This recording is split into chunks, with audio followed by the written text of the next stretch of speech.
Welcome to Pursuing Joy, where we discuss audacious stories of joy-infused strength. I have a special guest today that I'm going to let you introduce your nickname. So, Becky, go ahead and just tell us who you are, what you have going on currently, and your infamous or famous nickname in the legal world. So my name is Becky. I have a nickname, Bulldog Becky Brockovich, is really what I'm now known as. And mainly because it's through my story that I'll share with you. But when I first started my second divorce, I didn't know anything about the legal system. And so it was quite a process for me to go and find out what my rights are. And so much like Erin Brockovich, which is really kind of funny because my VA says to me, well, what's the Brockovich thing? I'm like, well, go watch the movie and you'll know exactly. Oh, yes.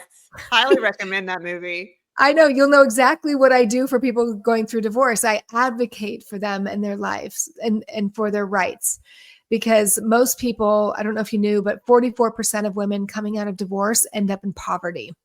The only reason why they really come out of in poverty mostly is because they don't know their rights. And so let me just back up just a little bit. I've been divorced twice. So the first time I was married for 7.5 years. I was quite heavy. I battled obesity. You probably don't even know this, but No. I've battled obesity since I was really, really young. And I was 230 pounds when I got married, and I was all the way up to 266 most of that marriage. And then when I got into recovery for food addiction, I started losing weight, which changed the dynamics in our relationship. And there were some things that I wasn't comfortable with anymore. And I was doing a lot of internal work. So I got divorced from my first husband, hit my goal weight for the first time in my life, lost 130 pounds, and quit my job all in the same month of July 2010. And so it was a total life reset. Yes. So, can I have you just because I did not know that. So elaborate a little bit on this, because I do know of some divorce stories where someone was in an addiction of sorts, got healthy, and the spouse could no longer couldn't tolerate the health. Right. Wanted to be the caretaker, wanted to be the person coming to the rescue. And like you said, the dynamics changed. So can you elaborate just a little bit on that? Yeah, absolutely. You know, the thing is that I started that marriage off unhealthy. I actually ended up marrying somebody that was chasing me, but I never really liked him. It was, I tolerated him and, but ended up getting married because I was 29 at that point. And I just felt like, he's not that bad of a guy, but the abuse started really soon. I mean, we were like oil and water, like right out of the gate. And there's been many times during our marriage that I tried to lose weight, and I would accuse him of like, oh, you don't want to be this way with me because I'm overweight. And he's like, no, I don't, that's not the case. But he would cook a lot for me, and I would hide food a lot from him. And so when I finally, towards the end of our marriage, a girlfriend of mine introduced me to a 12-step program for food addiction. And I was going just to support her.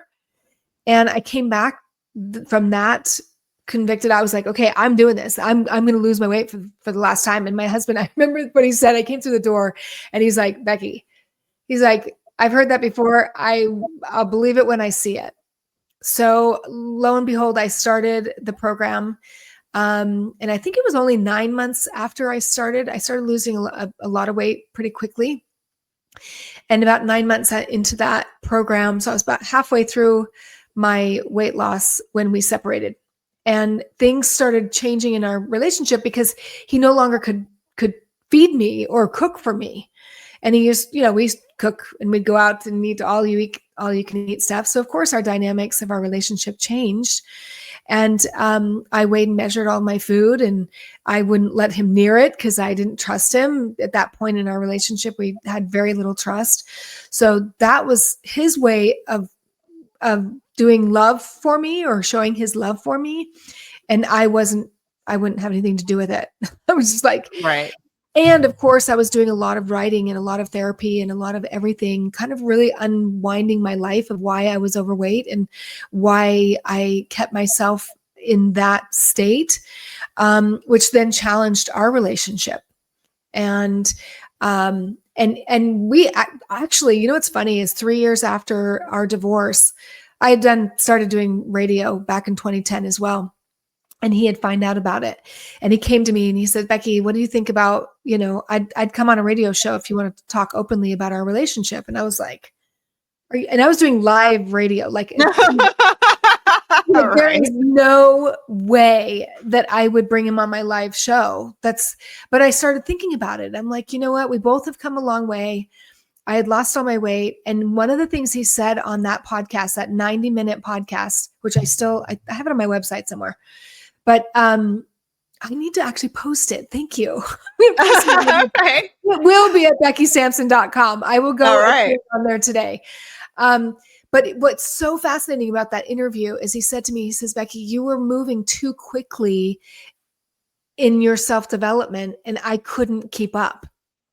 And so he recognizes that, but the problem is the more I stood up for myself and the boundaries, the more abusive he got verbally. And we had physical abuse as well. It was a mess for 7.5 years. But I loved the openness, and that interview, we cried together. We thanked each other. We were grateful for one another and for the journey that we took together, because it, you know, that was a really crazy time in my life. And both of us just didn't know what we didn't know. And he talked a lot about, you know, now I'm the Monday morning quarterback. I wonder what I would do. I'm like, well, it is what it is. And I'm grateful for, I don't have any regrets. I don't have any regrets. Mm-hmm. However, my whole entire life changed after that divorce because I didn't even know who I was. And now I had men running to go open up doors at gas stations for me. And I'm like, what? Like, I'm still the same woman. Right. I just look very different, you know, and people were responding to me differently. And guys were asking me on dates now and not rejecting me like I've spent most of my life with. So those 8 years, I actually wrote a book called Woman Up, because it's, Love Like a Lady, because of all the stuff I learned from these really good men that I dated that had wives a lot like me, because I speak very openly that I was abusive to my first husband, because I was abusive to myself. And I allowed that abuse to happen to me because I didn't have the boundaries. Me personally didn't have the boundaries. So I allowed other people to do that kind of stuff to me. But my second divorce is where I really, like, I say to my first husband was like training wheels, you know, like, oh my. My second husband, you know, I really learned to build. He's my bodybuilding husband. Like, I really learned, and I'll tell you about my defining moment with that. But I had known my second husband for about a year, and we started dating, and soon got engaged, ended up getting married. And I told him, I said, look, I'm not going through divorce again, because I had done a lot of dating coaching and things like that with people, and wrote that book and did a lot of speaking and all of that stuff about healthy relationships. I said, this is my last rodeo. So, and he was 18 years older than I am. He was a retired police officer, and we seemed to have a really good time. They're obviously, looking back now, I see things. But we had gone to Hawaii on our honeymoon for a month. And the very last day that we were there, he was offered or talked to about coming back to Hawaii to work. Well, he'd been retired. So it was like, he's like, hey, we should just go to Hawaii. You know, this would be fun. And I'm like, are you kidding me? Like, we just got married. I think I was 45 or something. And, or maybe even younger than that, 43. And we went to Hawaii, and they offered him this job, and we came back, and he's like, yeah, let's do it. And I was like, are you serious? So we get ready. He goes off. I end up staying behind, getting everything ready. I moved to Hawaii. And 4 months after I moved there, he said to me, he wanted me to sign some fraudulent tax returns. And I was like, I don't do that. I don't do that kind of thing. Now, granted, there were some other things that were going on. But we sat down and I said to him, I said, I'm sorry, but if that's what you're going to do on the tax return, I'm not signing it. And it was hard for me to stand up to someone that was 18 years older than I, and 10 minutes later, he turns to me and he says, we need to get a divorce and we need to get divorced fast. And I was like, and you did, there was nothing like that. Like, I mean, obviously you're married before, he's not going to ask you to sign a tax document when you're not married, but did you see anything that would lead up to that kind of ask, like beforehand?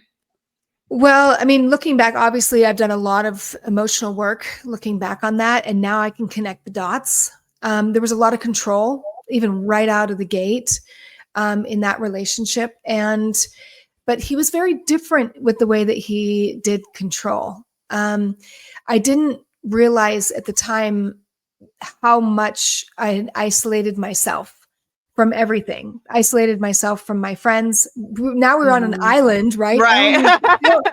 I only knew 2 people on the island. And within a couple of weeks, I started a TV show out there because I'm a very outgoing person. I'm like, I need to network. I need to get out there. I need to have a tribe. I need to, and I was trying to get some work and things like that while he was working. And so, looking back, definitely there was several instances where I wanted to back out or that there were some control issues. And of course, like normal, I thought, oh, I got this, right? I got this. But when he said to me, he wanted a divorce and he wanted to divorce fast, I was shocked because I knew we were struggling, but I didn't know we were to that point. And about a month later, I sat him down. We lived on the beach. This is a fun story. This is, if you like stories, we were sitting, our apartment was right there on the beach, and it was 550 square foot apartment. It was just this really cute thing, but there was a big deck off the apartment. And so we went on the deck and there was this table, and I was sitting down and I said, look, here's the deal. Why is it, what issues do you really have with me? And he's like, okay. I do remember this. Yeah. Do you remember this? Yeah, go ahead. And I'm like, okay. So, and he started telling me, and I had a little prayer before that. I actually found the audio the other day of my whole recollection of what happened is I had a prayer before I met with him that day. And I just said, okay, tell me everything that you don't like about me. And he started naming it off. And I said, whoa, hold on 1 second. And if anybody knows me, I don't go anywhere without a book. You know what I mean? Like, that's it. Let me go get my pad of paper. He's like, so he comes back and I'm like, okay, so what do you not like about me? What else? What else? And eventually he looked at me and he square in the eye and he said, Becky, I'm having a hard time seeing the value that you bring to my life. That was a defining moment, because this is what I said back to him is I said, here's the good news. I know the value that I bring to your life, regardless of whether or not you choose to see it or not, isn't my business. So needless to say, within 7 months, we went through a bunch of stuff, and within 7 months, I ended up filing for divorce and serving him the divorce papers at the airport on his way off the island on April 1st, April Fool's Day. Oh, right, yeah. 2020. And I didn't mean for it to fall on that day. It just happened to, because the whole world was shutting down for 2020 because of COVID. And we literally, there was 2 other flights that I had booked him and he couldn't get off the island. So I did it that way specifically just for my own safety.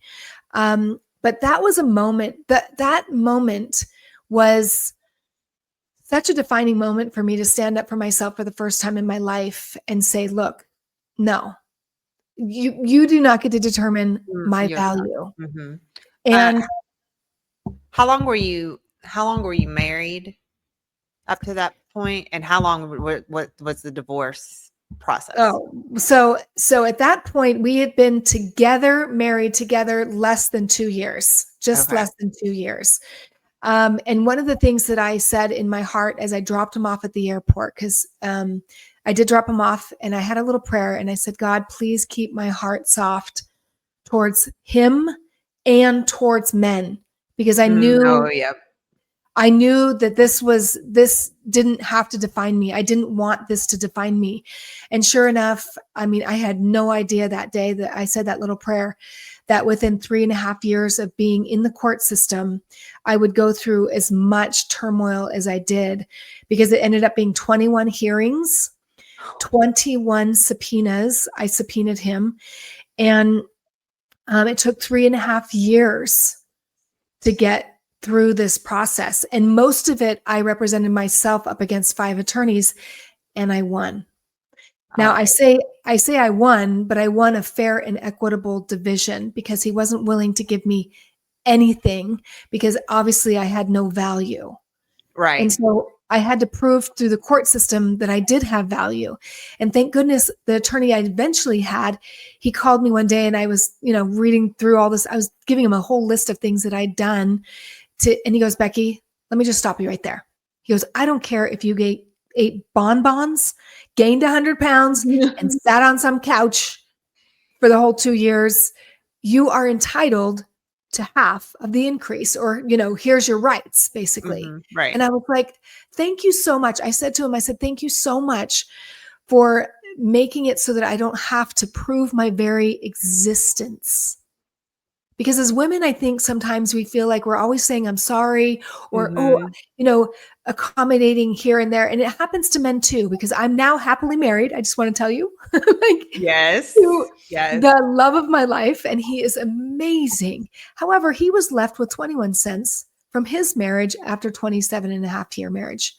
So it's not just women that things happen to.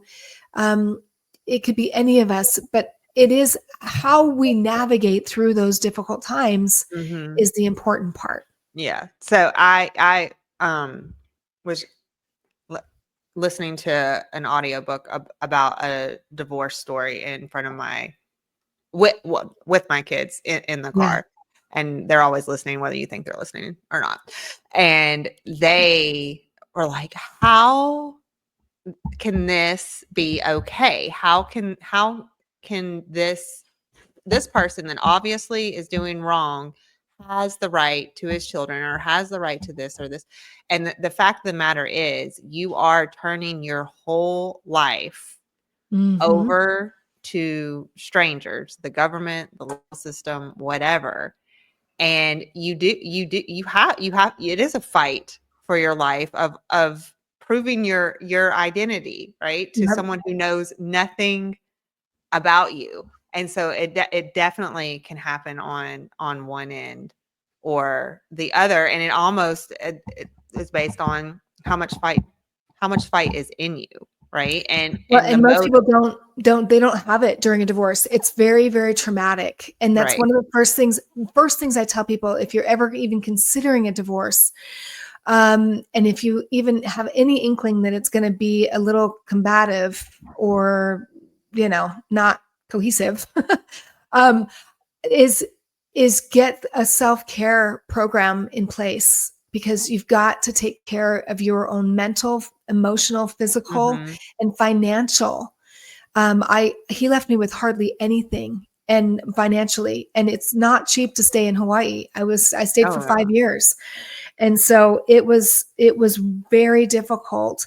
However, this right here is the most important, right? This in your soul, to be able to keep intact, and to be able to share, be able to go, you know what? I am of value, and you get to determine how you want to I mean, I said that to my husband, his ex-wife said to him, she got an attorney, and she said, look, if you get an attorney, then I'm going to take you for everything that you have.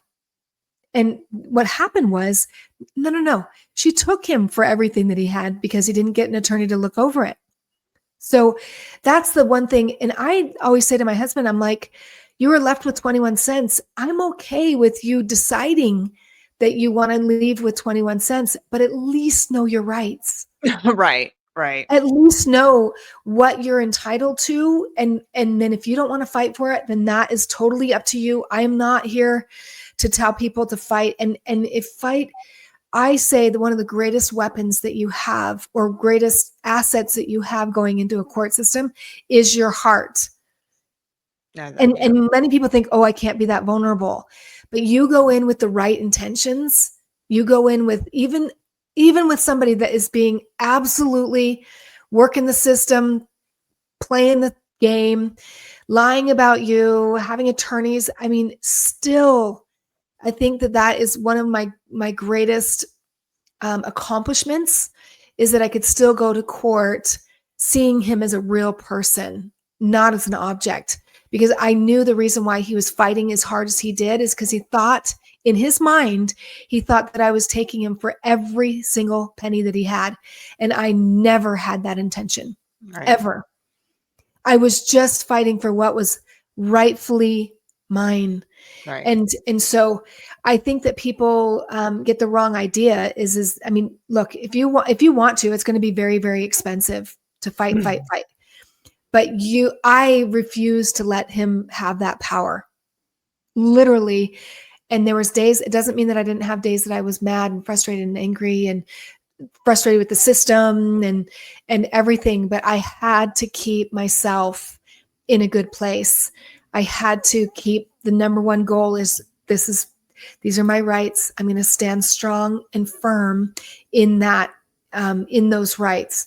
So I believe that, no matter what happens in our life, but I literally look back on that and just go, that was probably my biggest self-development growth period in my life. Right. Because and you got an education. 110%. I said that to my mom the other day. I said, you know what? My former husband gave me the best education he possibly could. And I think it wasn't his intention, but I knew nothing about the court system. I know a lot about the court system now and how it works, what to do, what not to do, how to navigate working with attorneys, because that's just a different thing. How to get attorneys to work for you. And so to go through all of that and to navigate, whether you're representing yourself or working with an attorney. So it's not easy. It's not, but with any conflict, I always say to people, conflict is happening for you, not to you. Oh, so what are you learning? Okay. Yes, that is accurate. I needed to hear that. I needed to hear with that. Anything in your life, with anything. Yes. No, that is true. That is true. I'm in process right now for that exact reason. Yeah. Can you elaborate a little bit more on the statement, getting an attorney to work for you? Because some people may think because they are paying or hiring an attorney, that's just an automatic thing you should assume. So no, dive into that a little bit. No. So let me tell you one thing I always say. One of my catchphrases now is, do not marry the first divorce attorney you meet. Okay. So not all divorce attorneys are going to be the right fit for you. A lot of attorneys, bless their little hearts, are used to doing things a certain way in their practice. So oftentimes there's a struggle that when you're working with an attorney, sometimes the attorney thinks like, hey, you work for me, I don't work for you. And that's not, it's just that they have so many cases that they just do things the way that they want to be done. However, even though you have an attorney doesn't mean you stop advocating for yourself. Right. Because I have an example. I actually just did a podcast yesterday about how there was one gal that came to me that didn't have an attorney when she started. And I was following up with her later. She ended up getting an attorney. She's like, oh yeah, Becky, we've got an attorney with my husband has an attorney. I have an attorney, and their attorneys are really good friends. And I was like, oh yeah. So she came to me and she goes, so this attorney comes to me and says that I need to choose between alimony and half of the business that my husband and I built. And I was like, what? I said, first of all, I'm not an attorney. I can't give you legal advice. However, I can tell you from my experience, alimony and the division of assets are handled very separately in the divorce. They're not together. So the fact that attorney asked you to choose between one and the other, you might want to do a little bit of research. And I sent her to the code and to the actual statute of her state. Mm-hmm. And I said, just go and research that. Just go read through that and gently go back to the attorney and say, hey, I've done a little bit of research. I'm actually entitled to both. Yes. You know, so you need to advocate. You need to know what your rights are first. So just because you've turned your case over to an attorney does not mean that that attorney is going to have all your interest at heart. The other thing is that I also recognize that you may disagree with an attorney. However, fighting your attorney is not going to get your attorney to fight for you. I actually have never said that before. Okay, now that makes that sense. is an important point, because if you want them to work for you, I always made sure, even if there was some kind of riff between the one attorney I worked with, I actually had another attorney last year, I always make sure that at the end of my emails, I thank them for the work that they're doing for me. Even though I don't agree with everything that they do, Mm-hmm. Gratitude and appreciation goes a long way. Because one of the things you don't recognize is that a divorce attorney is, out of all the type of attorneys that are out there, it's probably the biggest turnaround and the biggest burnout, because they're dealing with so much conflict. So they have lives as well. They have kids to go home to, and they have wives to go home to. And so the more you can show them appreciation for what you're doing and be gentle in that communication with them, the more they're going to go to work for you. Yeah. No. Yeah. That I think overall, regardless if it's an ex or an attorney or someone ruffling your feathers, you give them the dignity regardless of what they are bringing to you. You still have who you are. You still have your morals. You still have your integrity. And there's no reason to walk away from that just because of how someone else shows up one way or the other. So let's get into what you are currently doing, what your current business is, and then back us up through your journey of getting the education to start this business. It's interesting. When I was going through my divorce, I remember saying to my mom, because most women, 2-year marriage, you would just walk away, right? Just like, move on. But I remember saying to her, I said, there's got to be, I've been in the coaching industry for 16 years. So, I mean, I've always had that heart of wanting to give back.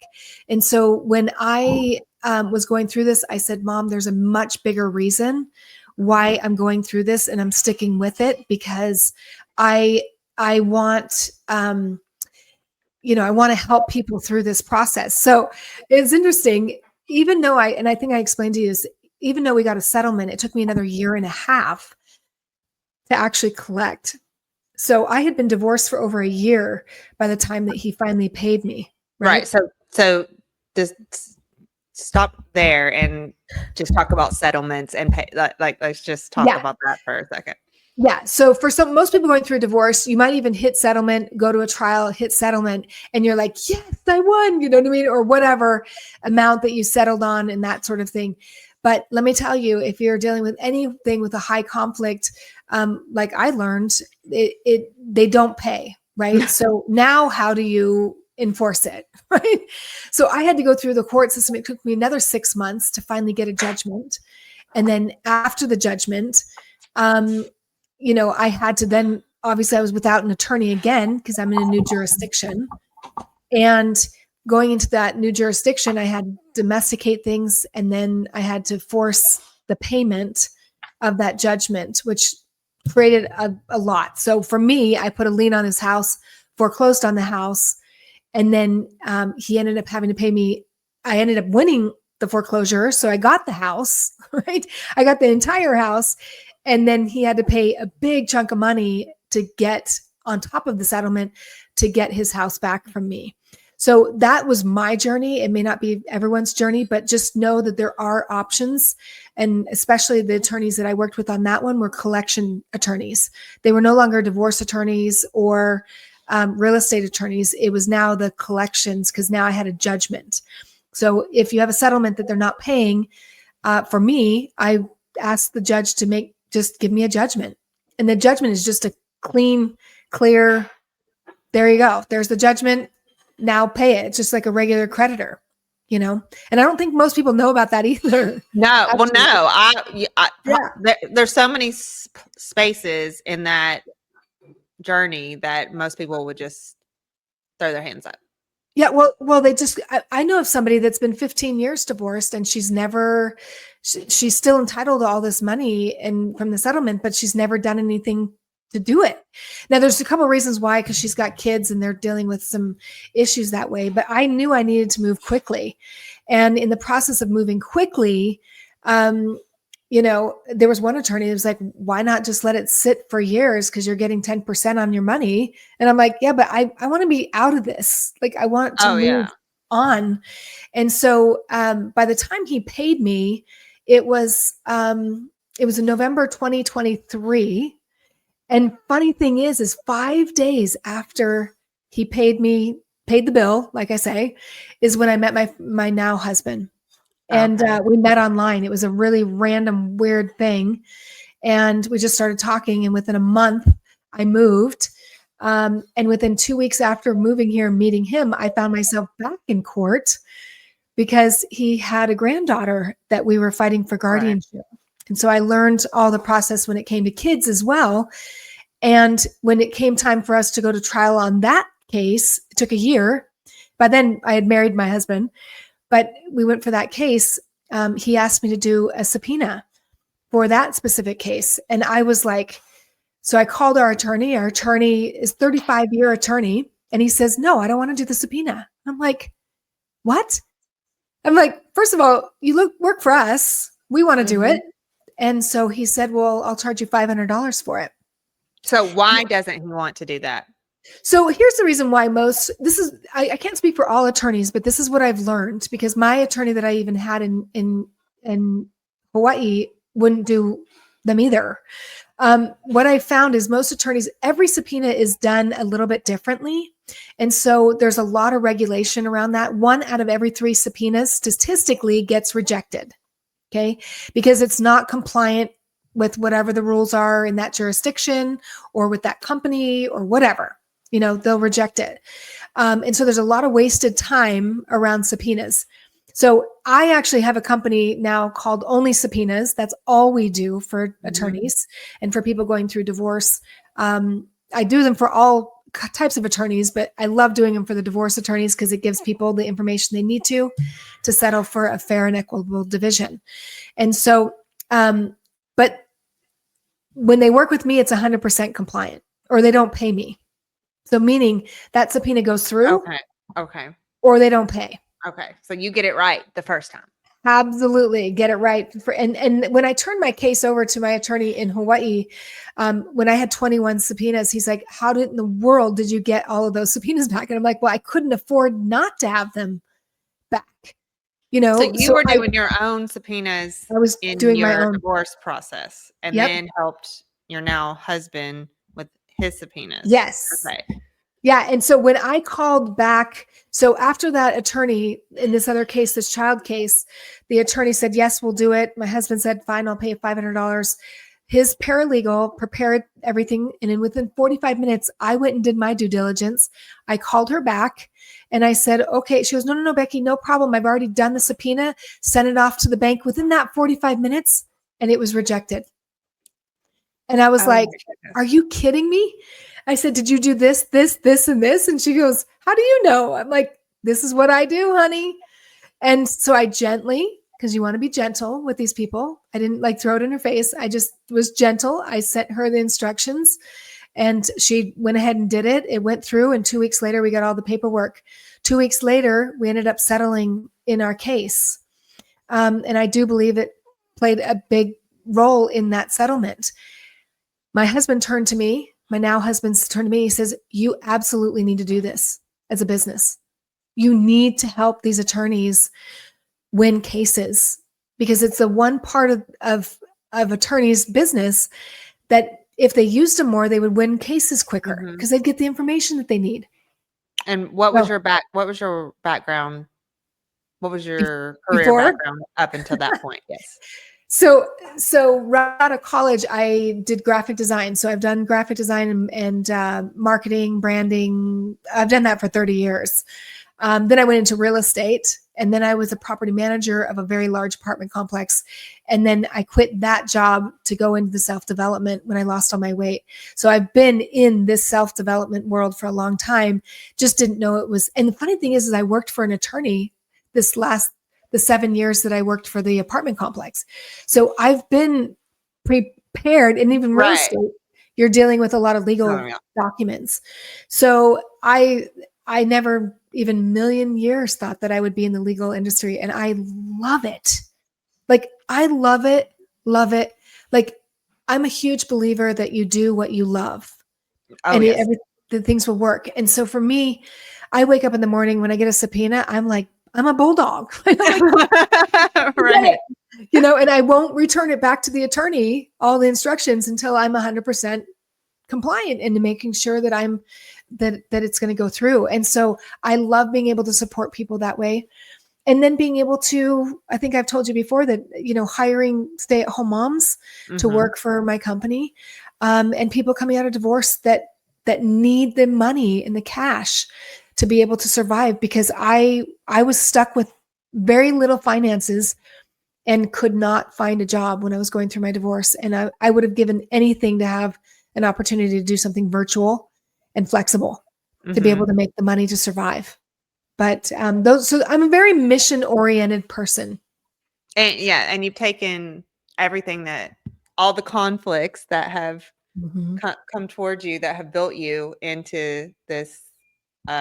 You've used it for yourself, and then also to pass it on, Yeah. to others. And I think none of us really know. And I was talking about this on my podcast yesterday. Like, these terms that we use for these like horrible traumatic things, like rape, like that, and molestation, and divorce. Like, you just throw these obscure terms, and it like dumbs it down or makes it more palatable. But it shouldn't be. It just shouldn't be, because it is a trauma.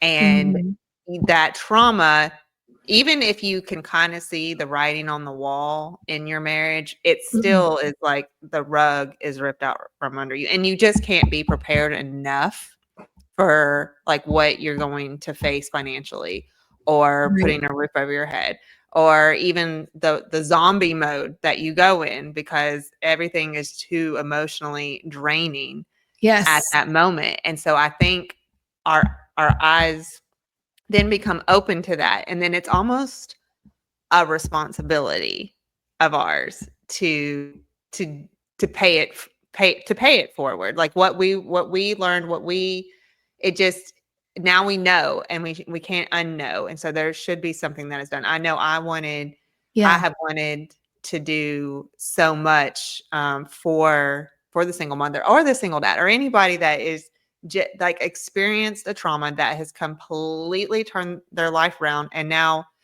I know something that they don't know. I know how they can get over this hump, and you know how they can get over this hump. And so I feel like it is a moral responsibility. I know, like, we're in this world of coaching right now, in the business world. Like, I know I get someone reaching out to coach me, and they're going to revolutionize my life, like, all the time. But I was listening to another single mom on a podcast, and she was talking about before she got into the foster care system. And she thought she was going to go and rescue all these children from these horrible parents. And what she found is the parents needed a rescue, right? Like, it was just a lack of education, a lack of knowing, and different things. And now something that she wants to do, now that she's divorced and hasn't experienced on that poverty on that level, but in a different way of fear and anxiety. Now she wants to coach those moms that have their children in the foster care system to elevate themselves. And that's what usually people, they turn their messes into a message, right?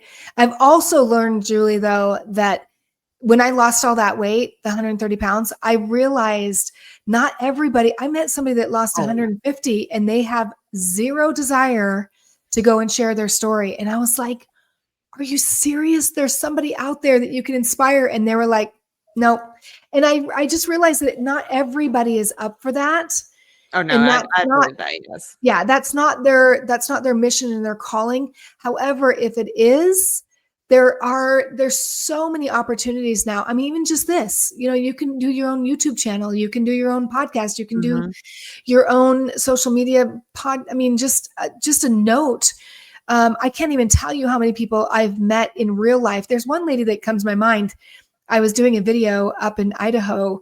I was just up there visiting a business partner of mine, and I was sitting at the park doing a little video, and she comes up to me. She goes, "Who are you?" Like, this was so many years ago. And I was like, well, I do coaching and I help people and I do inspiration, and all this stuff. She has followed me religiously for the last 10 years. Like I literally spent 10 minutes in her life. And she has told me so many times how much she's inspired by me and my story and what I've shared. And another lady yesterday, I even asked her, I'm like, where did we meet again? And we met just randomly. And I went and had dinner with her family. I was going to eat by myself, and she invited me to come eat with them.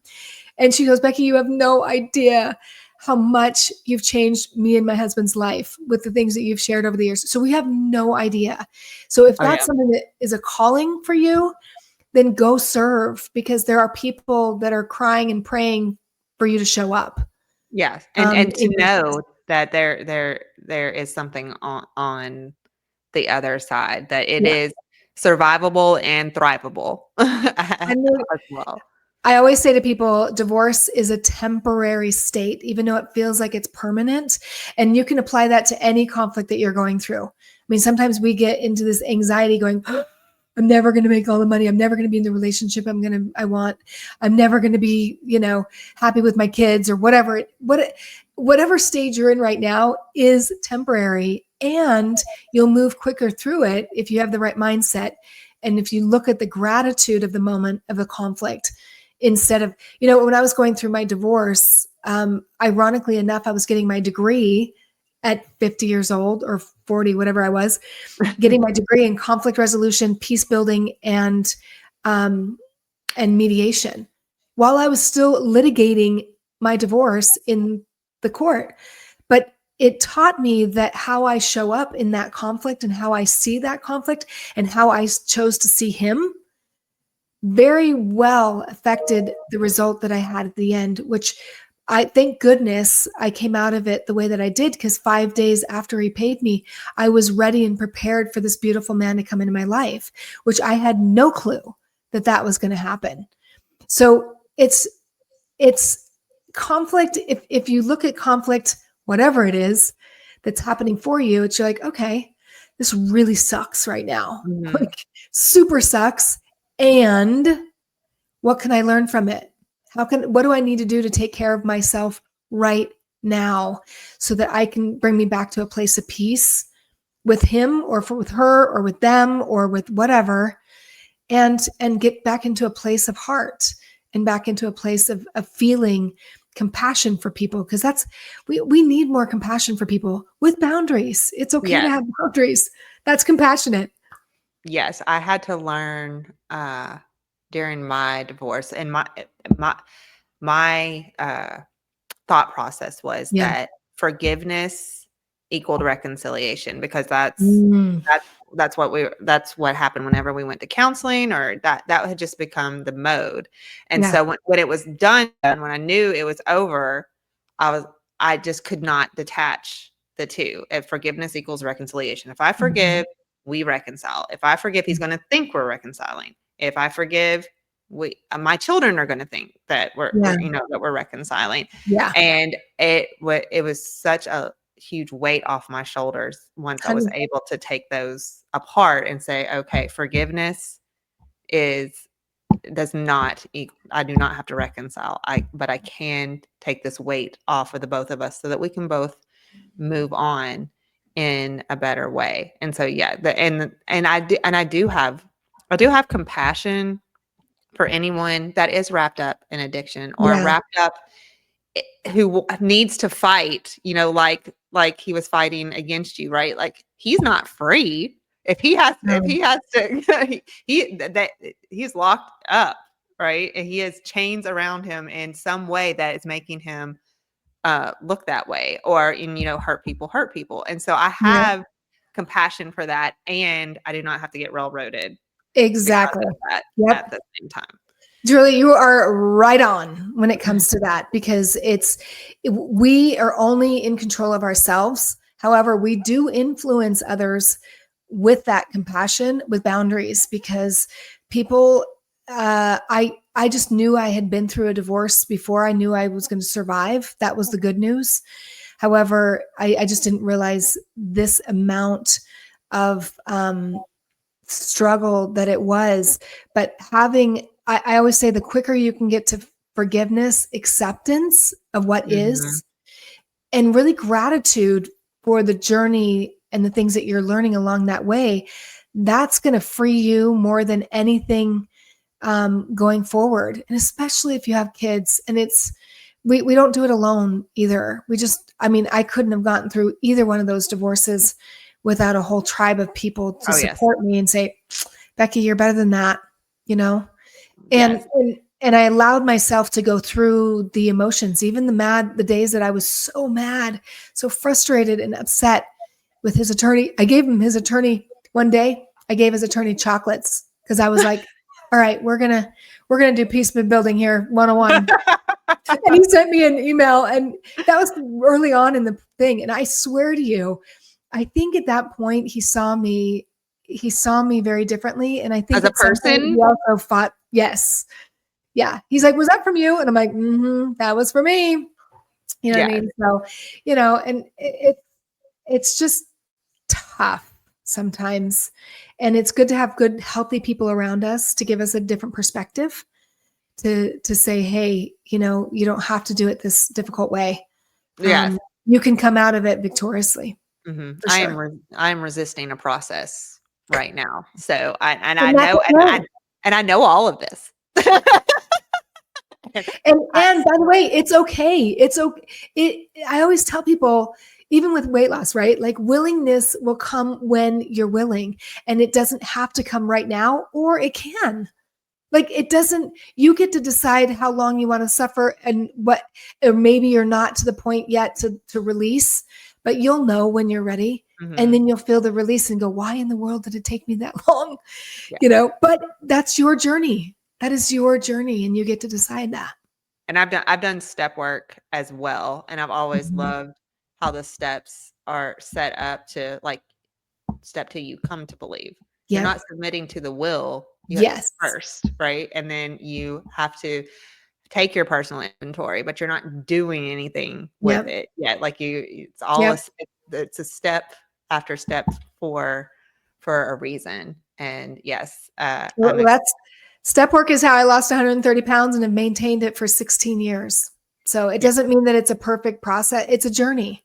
Oh, And yes, yes. it's an Progress, not absolute, perfection. yes. And it's that acceptance. I was thinking about that this morning, the acceptance. I was telling a friend of mine on a call this morning, I just said, man, when we're really upset about something in life, it's because we're not in a place of acceptance. Yes. No, Like, it is. ugh, It's a simple, big so simple. thing, and it completely changes the trajectory of your mindset of just, like, stop resisting this. Just, it is what And then it of is. course, I get on a 12-step meeting this morning, and it's all about a meditation is let go, let God. I was like, God has a funny sense of humor. Oh, yes. No, I know. Yeah. No, and everything that like, you get set up, like praying for patience, then you get all the Ah, opportunities. It's not like there you go. you don't The get it. patient. You get the opportunity Yep. Yep. to be patient. Let's see what you do with it. Let's see Yes. what you do with it. It's Okay. definitely, So, two things that I would like to go towards. One is, you talked about the entrepreneurial journey with me a mhm. little bit before this call. So, talk a little bit about the ups and downs of that, and then I want to get into your current relationship. So my family, I grew up at a summer camp for kids. My family ran a camp for 46 years. And so at a very, very young age, I was introduced to this entrepreneurship I've always wanted to build a business, always wanted to work for myself. I grew up with a mom that would be like, okay, let's find problems in the world and solve them. Okay. I don't think she wanted to put money behind the solving, but to me, I'm like, Right. there's a problem, I'm going to solve it. So I've always been that way. But I always say bipolar entrepreneurship, because whenever you're called to do something, you're like, oh, you know what? I've had this experience in my life. And I can't tell you how many different logos I've done in the last 15, 16 years, and like thought, oh, I'm going to do this, I'm going to do that. And then I wake up one morning and go, what am I doing? This is crazy. So it's bipolar entrepreneurship.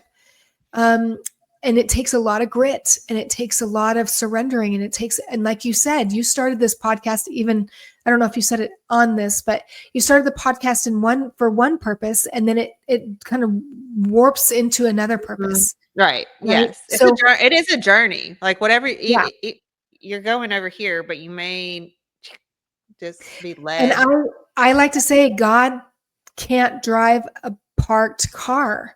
If you want to go in a certain direction, just go, like get your foot off of the brake and move in a certain direction. And you'll know really quickly if it's the right direction or not, because God will like close all the doors, or he'll, open up opportunities, and you're like, wow, it's like the flow. I call it the flow. Yes. Right? Yes. But then flow sometimes stops, and then you're like, okay, was that supposed to be like a permanent thing, or is that supposed to be a full-time thing? Or yes. So, I mean, it is a journey. You have to be willing to deal with the ups and the downs of entrepreneurship. And so for me, it's really interesting. I don't think I've ever been this clear about helping people in the way that I am with the subpoenas and helping attorneys, because it helps the people that work for me, the stay-at-home moms, or people coming out of divorce, or other people that just want remote jobs.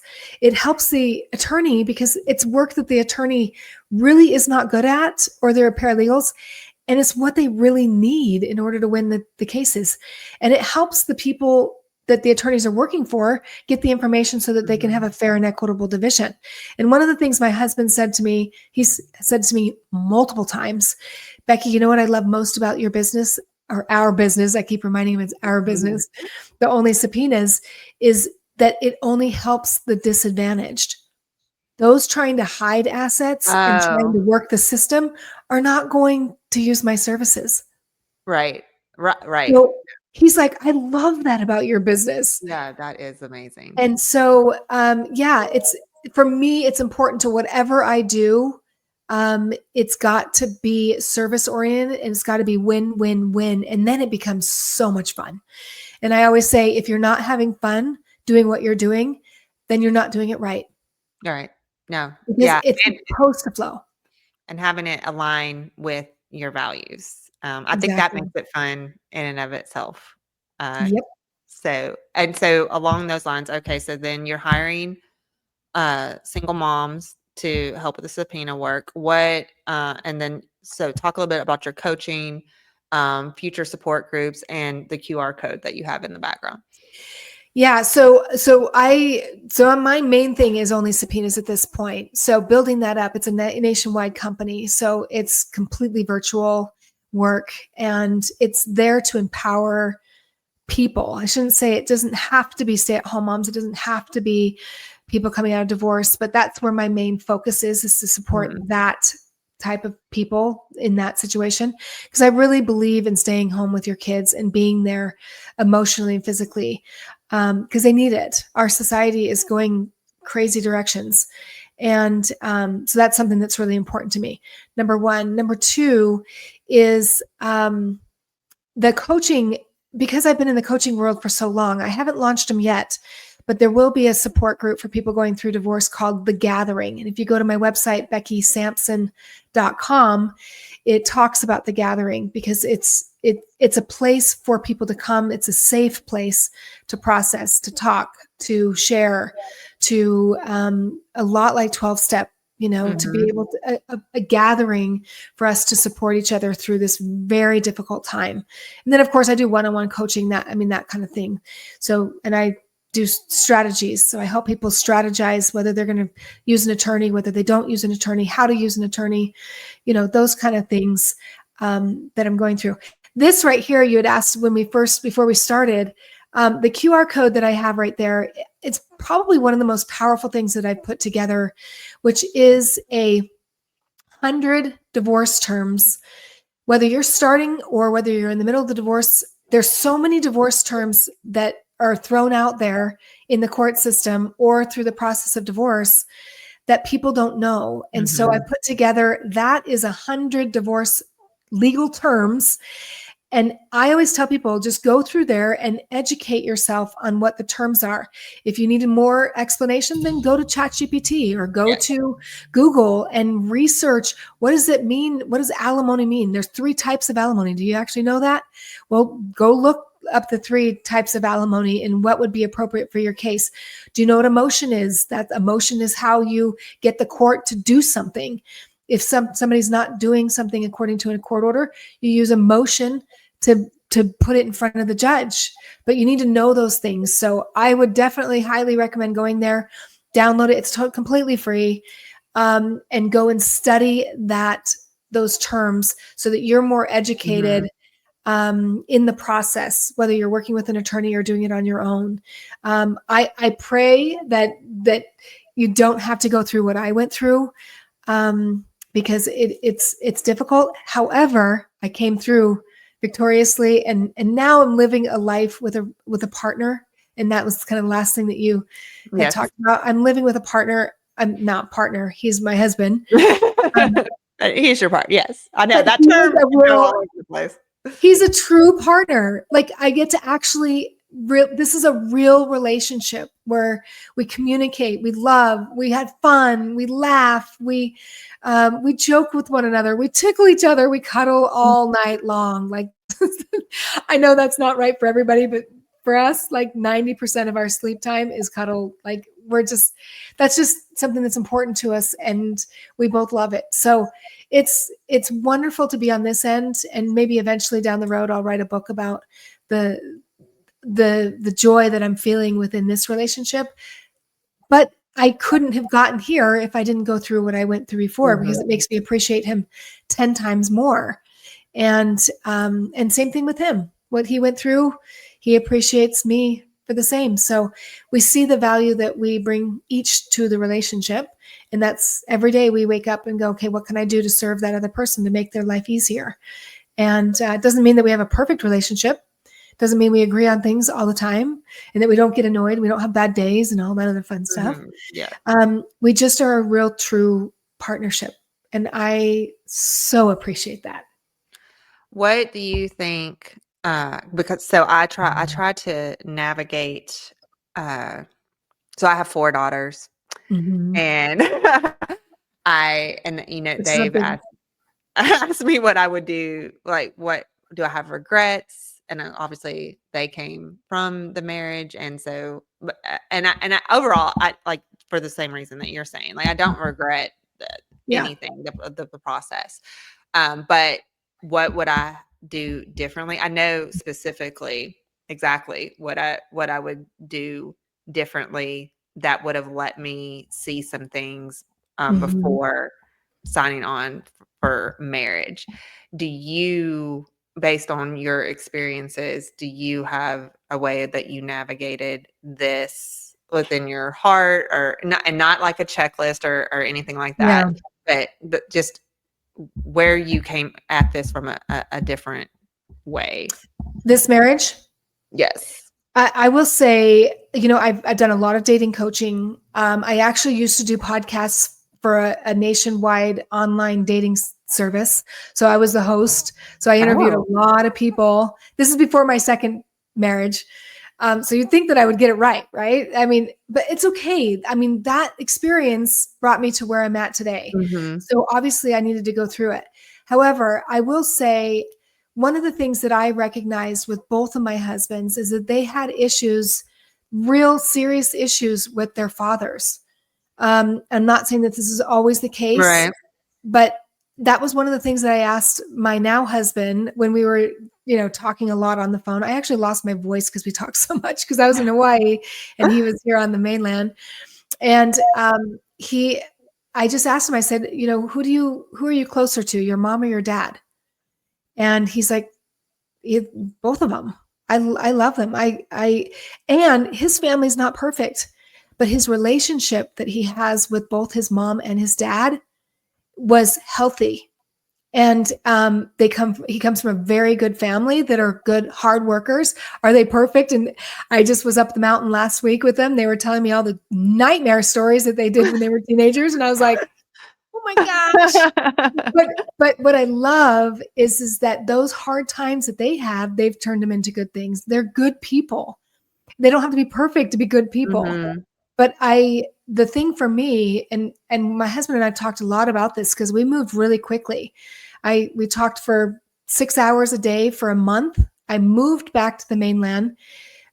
We got married 3.5 months later, which was really fast.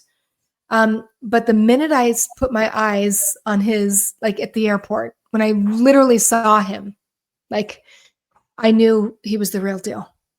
And there was just something in my soul that was like, this man is the real deal.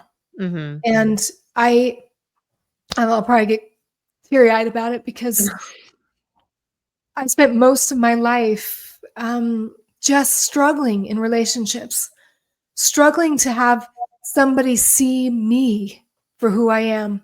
So it was the perfect thing for my second husband to tell me I had no value. And for me to stand up and say, no, I know the value that I bring to your life. And I remember shortly after we got married, this marriage, he came into the bathroom one day and he goes, Becky, you have nothing to prove to me, by the way. And I just lost it. I lost it because I think in a good, healthy relationship, there is nothing for you to prove. And I just spent 3.5 years trying to prove myself in this court. You're and right. To have a husband, you know your worth now. Well, we go up and down, right? Like some days we're more confident. I'm just speaking in general, right? Like Right. some days we're more confident in who we are, and the other days feel like a crapper. I actually made an AI song the other day, and I shared it on my Facebook because I was having a crappy day, and I was like, okay, AI, make me a song that tells me that I'm on a mission and an important mission to help and serve other people, and I've got a king by my side that's going to help me get to that point, because sometimes we all need a reminder of who we are. Mm-hmm. We all need a reminder that even no matter what we're facing in our life, which, by the way, that is part of the plan, conflict is there for us. So if it's part of the plan, then why are we resisting it so badly? It's Right. like, and so, but I have days, and I even woke up this morning going, oh my gosh, I've got so much to do. I've got so much, but trusting in the process of being an entrepreneur, trusting that I'm exactly where I'm supposed to be. I'm connecting with the exact people I need to. There is no need of having to rush things or to move things or push things or it just, that's how I got through my divorce, was just whatever flows goes. And it's acceptance for this very, very moment, And so I think in relationships, I don't want to say I'm lucky. I'm very, very blessed that I listened, because my husband multiple times has said, well, how did you trust me so fast after everything you've been through? I'm like, I just did. I had to trust myself. Right. When I saw you, even though I didn't have all but the core, I didn't trust myself in the 2 marriages. I didn't trust myself, because if I did, I wouldn't have gotten married to either one of them. Oh, yes. And Okay. now I'm pretty confident, and it doesn't mean I make all the right choices, but I'm pretty confident in my decisions in when I move forward, and it may not make sense at that time, but I know how God works. He connects all the dots at some point. At some point, all the puzzle pieces are going to come together and go, that's, yes. Thank you. And that's where I'm at. I mean, I know that I went through those relationships to get to where I'm at this point, and to love this man in the way that I am capable of doing. All right. Well, awesome. Yes, that is a perfect note to end on. I think it is an all-encompassing journey, and let's just, you're in Utah now. Yes. right? Mhm. So, very, very. And where did you start out? Where before Hawaii? So I grew up in the Bay Area, San Francisco Bay Area, and my family owned a summer camp here in southern Utah, and so it's Oh, the about camp 45. was there? Yeah, so it's 45. My dad actually grew up right here where I'm living now in Richfield, Utah. Our camp is about 45 minutes east of here, outside of Capitol Reef National Park. And so when that's actually how my husband and I got together, was because when it said Sigurd, right? Sigurd, and he's sitting there going, I'm like, Sigurd, nobody knows where Sigurd is. Like, I know where it is because I've been through it a million times. And that's how we got connected, because he's driven by our camp Oh, wow. his whole life, and Okay. I've been driving by him. So we've been doing this. So it's it is a very, very beautiful. We have cows in the back, and we raise cattle, and we also have a farm, and we do gardening, and it's a beautiful life. But yeah, That's I went amazing. from California to here every summer, and then moved to Utah, then went to Hawaii. I actually lived in Ireland also for a year. That was Oh, wow. amazing. Yeah, just doing some work with weight loss and helping people with all of that stuff. It was an amazing experience. So So, okay, I have one last question because yeah, that I just thought of. So that sounds very calm. And here. yes, very like calm and serene.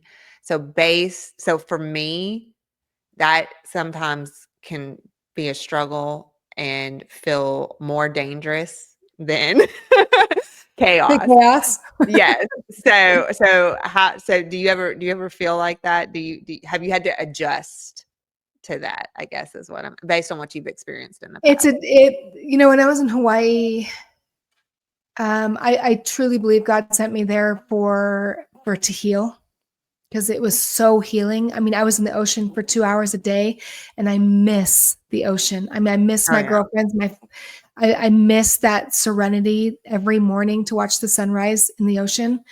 Um, And I believe everywhere I go, whether it's Ireland, even when I lived in Ireland, it was hiking at the very top of the mountain because I lived on a farm there. I always look for places to bring me sanctuary. It's so here, it could be sitting in the backyard. It could be going for a walk around the block, or it could be going up the mountain and doing my writing, or going to the park. And Mhm. so to me, I also thrive a little bit in chaos. I think that's kind of how I work, but I also am very careful. Even today, I had the thought, because I woke up a little bit, I need to just go lay down. I need to just take care of myself and slow down, because I could feel myself spinning Yes. with all the work that I have to do, and getting things. And I'll be working this weekend, which is one of the first weekends that I'll be working through, because usually my husband's like, well, we're going camping, we're going off the grid. So I'm like, but this weekend we don't have any plans. And so I'm just staying and getting things done, and just going to work through it. But yeah, I mean, first of all, I think it's the most important thing is to know yourself. What do you need? That's why Mhm. one of my sponsors early on in my recovery, I'd call her when I was spinning, and like, my life crazy. And she's just like, I just have one question for you, Becky. What do you need to do in this moment to take care of yourself? And she turned it back to me, Mhm. and for me to ask that. And so I do. What do I need right now? I need to go for a walk. I need to jump on a meeting. I need to make a phone call. I need to do some writing. But I'm no good to anybody else out there if I'm not taking care of me. Yes, no, and I'm very good. I've learned to sit in stillness. I've learned to sit Yep. with myself. I carve out time each day, and if that doesn't Mm. work, I carve out a whole weekend if I can take it. Um, Yep. but just the lifestyle that feels okay, like just being in a lifestyle that feels okay can sometimes feel like the calm before the storm because that's what I You're used to like, have to what's coming prepare. next? Yes, yes, exactly that. Yeah. So, Well, you only have this moment. We only have right. today, and it's really easy to get into that kind of thing. It's the same. Again, it's just I've learned, and then you probably have through 12-step, is one day at a time, and that's Oh it. yeah. One moment at a time. And that's where I can find the peace, if I can bring myself back to that moment. Mhm. And then I know I'm capable, me and God are capable of handling anything that comes in front of me. Yes. So Well, and if you're busy, that means your business is doing well. So yes. that is awesome. Thank you Wonderful. so much for taking the time Oh, today to share your story, and I can't wait to see how it invigorates others and spurs them on. Thank you. well, thank you, Julie. I know a lot of people talk about doing podcasts, but actually doing them is a whole different ballgame. So It's true. thank you for taking the time. I know you had a rough day too, Yes, but you know what? It always works out when we take that step of courage and get out there to do what we can to help other people. So thank you for doing what you're doing as well. absolutely. Thank you.